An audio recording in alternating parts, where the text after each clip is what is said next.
Welcome to my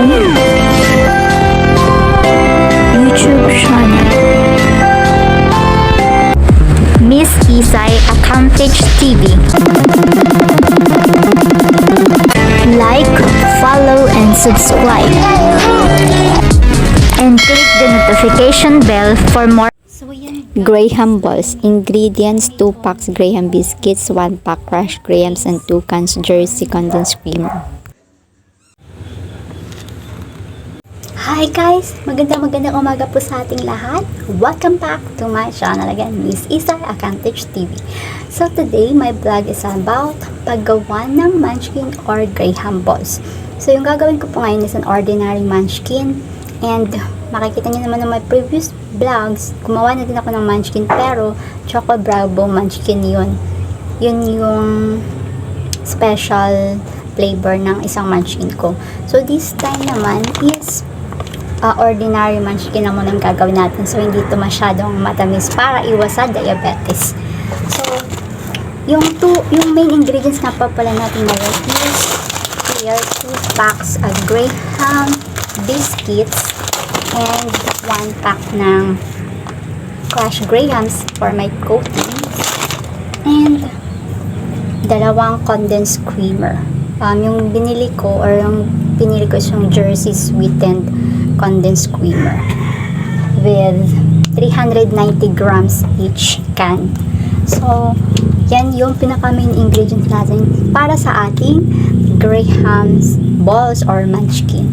So, uumpisahan ko na guys, and don't forget nga po pala guys na mag-subscribe, mag-like, and don't forget to click the notification bell below so that you will be keep updated. Paraan ng paggawa ng Graham balls. Una, i-crush ang Graham biscuits hanggang sa mapino ito. So, yan guys, medyo crush na din yung Grahams natin. So, pwede na nating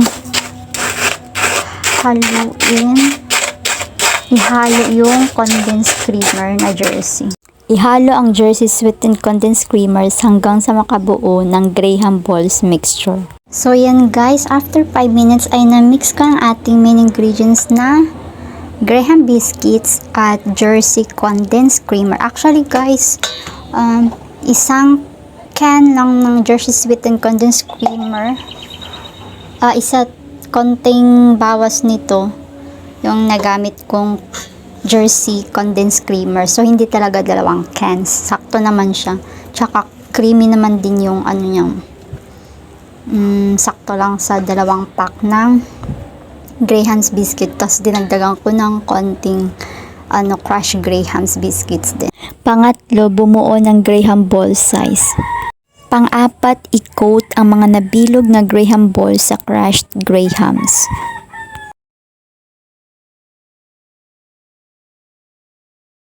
Tapos, ilagay ang coated Graham balls sa mga transparent microwavable Tupperware.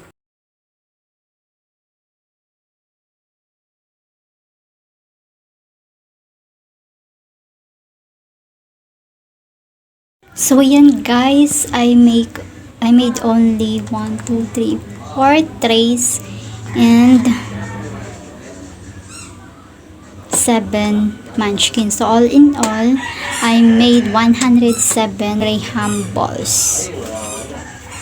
So ngayon guys, ay i-deliver ko na ang mga gawa kong Graham balls sa mga nag-order sa akin. Tao po! Tao po. Si nanay bumiyon po yan, nag-order. Isa sa nag-order po ng aking munchkin. Salamat na! And guys, pupunta pa ako guys sa mga nag-order pa po sa akin ng munchkin. And medyo malayo-layo pa kasi pataas pa yun. Mamo. Isang pack pa? Sige. Sige yan, si Kuya Saldinson. Ay, yung si Altelen, nag-order ng isa ding munchkin para si Kuya Antos nag-order pa. Order ng isang munchkin. Hello, Kambal! Hindi mo... Hello! Hi, John! Mga alaga ng kapatid ko.